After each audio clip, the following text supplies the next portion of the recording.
याद कीजिए दोस्तों, मैंने अपने पिछले कार्यक्रम में क्या कहा था कि क्या पाकिस्तान पर विश्वास किया जा सकता है, मगर पाकिस्तान वो जहरीला सांप है जिस पर कभी विश्वास नहीं किया जा सकता है।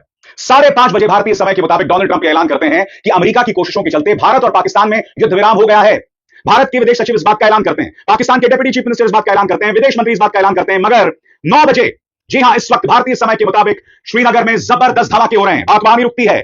एलओसी पर भारत के खिलाफ पाकिस्तान जबरदस्त तरीके से युद्ध विराम का उल्लंघन कर रहा है। मैं आपको बताना चाहता हूं दोस्तों, उधमपुर, अखनूर, नौशेरा, पुंछ, राजौरी, मेंढर, जम्मू, सुंदरबनी, आरएसपुरा, अरनिया और कठुआ, इन तमाम जगहों पर पाकिस्तान ने भारत के साथ विश्वासघात किया है। पाकिस्तान ने साबित कर दिया कि इस पर भरोसा नहीं किया जा सकता, क्योंकि मैं आपको बताना चाहूंगा कि इस युद्ध विराम का सबसे पहला ऐलान डोनाल्ड ट्रंप ने किया था। उसके बाद भारत और पाकिस्तान में से इनके डिप्टी प्राइम मिनिस्टर और इनके विदेश मंत्री ने किया था।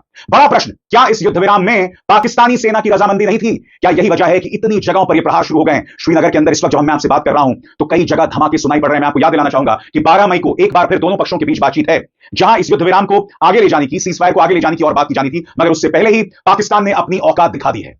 मगर आज ये सवाल सिर्फ पाकिस्तान से नहीं है दोस्तों, ये सवाल भारत सरकार से भी होगा, ये सवाल अमेरिका से भी होगा। सबसे पहले मैं आपको बताना चाहता हूं कि भारतीय सेना पाकिस्तान के किसी भी मिस एडवेंचर का जवाब देने के लिए सक्षम है।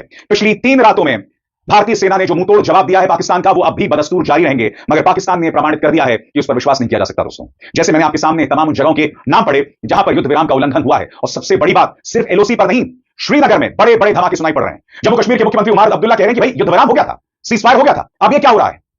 आज ये जो पाकिस्तान ने एक बार फिर विश्वासघात किया, और कई बार किया दोस्तों, और याद कीजिएगा अपने पिछले कार्यक्रम में मैंने यही चेतावनी दी थी कि पाकिस्तान ने बार बार विश्वासघात किया है। लाहौर बस यात्रा याद कीजिएगा, उसके बाद करगिल हो गया, उसके बाद जब मुशर्रफ और मनमोहन सिंह के बीच में मुलाकात हुई, उसके बाद फिर विश्वासघात किया गया, 26/11 का हमला हुआ कुछ दिनों बाद। तो ये तमाम चीजें सामने उभर कर आ रही थी।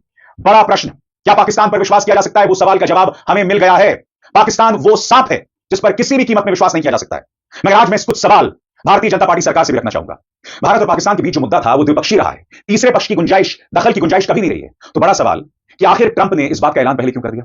मार्को रूबियो ने, जो कि विदेश मंत्री है, उन्होंने इस बात का ऐलान क्यों कर दिया? यानी कि जो बात पिछले 75 सालों से चली आ रही थी, उसका पूरी तरह से उल्लंघन हो गया है। क्योंकि अब तक भारत क्या कहता रहा था? भारत और पाकिस्तान में जो भी मामले हैं वो द्विपक्षीय मामला है, इसमें तीसरे पक्ष के दखल की कोई गुंजाइश नहीं है। डोनाल्ड ट्रंप ने इसकी धज्जियां उड़ा दी। सबसे बड़ी बात, भारत ने फिर अपना स्पष्टीकरण दिया कि नहीं, ये द्विपक्षीय मामला ही है। मगर सवाल ये कि इस मुद्दे पर प्रधानमंत्री सामने क्यों नहीं आते, विदेश मंत्री खुलकर बयान क्यों नहीं देते? सारी हदों को पार कर दिया गया दोस्तों। आज तमाम जो डिप्लोमैटिक एक्सपर्ट्स हैं वो सवाल पूछ रहे हैं। ब्रह्मा चेलानी को मैंने सुना, ब्रह्मा चेलानी कह रहे हैं कि आखिर क्या वजह है कि 3 दिनों में इस युद्ध विराम की घोषणा कर दी गई? हम तो पाकिस्तान को ढकेल रहे थे ना, पाकिस्तान की